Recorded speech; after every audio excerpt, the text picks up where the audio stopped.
করছো? এই যে তোকে ভাত খাওয়াবো বলে ভাত মেখে বসেছি। এই ভাত মেখেছি, মাছের ঝোল করেছি, কালো জিরা কাঁচা লঙ্কা দিয়ে, তোদের দু ভাই বোনের দুটো মাছ ছিল করেছি, আর পালং শাক, আর এই যে এটা সজনে ফুলের বড়া, আর ভাজা মুগ ডাল হয়েছে রান্না। মাই রান্না করেছে। হ্যাঁ, আমি তোদের এই মাছটা করেছি। দেখ তো মাছটা টেস্ট হয়েছে নাকি? জার্সি আছে।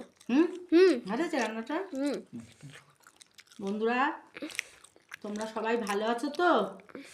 আমি কিন্তু রোজ একটা করে ব্লগ ছাড়ছি, তোমরা কিন্তু দেখবে আমার ব্লগটা। আমি পরশু দিনকে শ্রীরামপুর চলে বলো মানে ম্যাগি চ্যালেঞ্জটা কেমন লেগেছিল? মান্তুকে নিয়ে বলো। বলছি, মান্তুকে নিয়ে পরশু দিন শ্রীরামপুরে যাচ্ছি।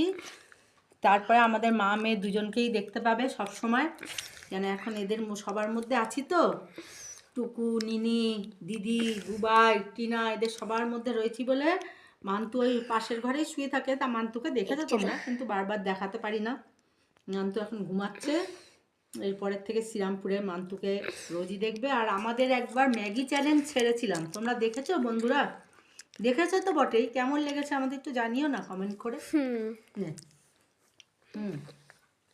তারপরে আরও চ্যালেঞ্জ করব ভেবেছিলাম, কিন্তু এইখানে এসে আমার এত শরীর খারাপ হয়ে পড়লো, তোমাদের সবই বলেছি, তোমরা জানো। ওর জন্য করতে পারিনি এগুলো আর। নাহলে আরও আমার নাতির সঙ্গে চ্যালেঞ্জ করার, খেলার, অনেক কিছু খেলার আমরা সব আশা করে রেখেছিলাম, সব গুছিয়ে রেখেছিলাম যে এটা করব, কিন্তু করতে পারলাম না। পরশু দিনকে বাড়ি যাব। তোমরা কামনা করো আমরা যেন বাড়িতে গিয়ে ভালো থাকি। আমার রানী চলে এসছে এখন।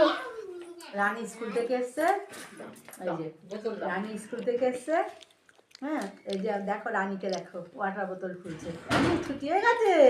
ওরে না বলো বন্ধুদের একটু বলো হাই বন্ধু।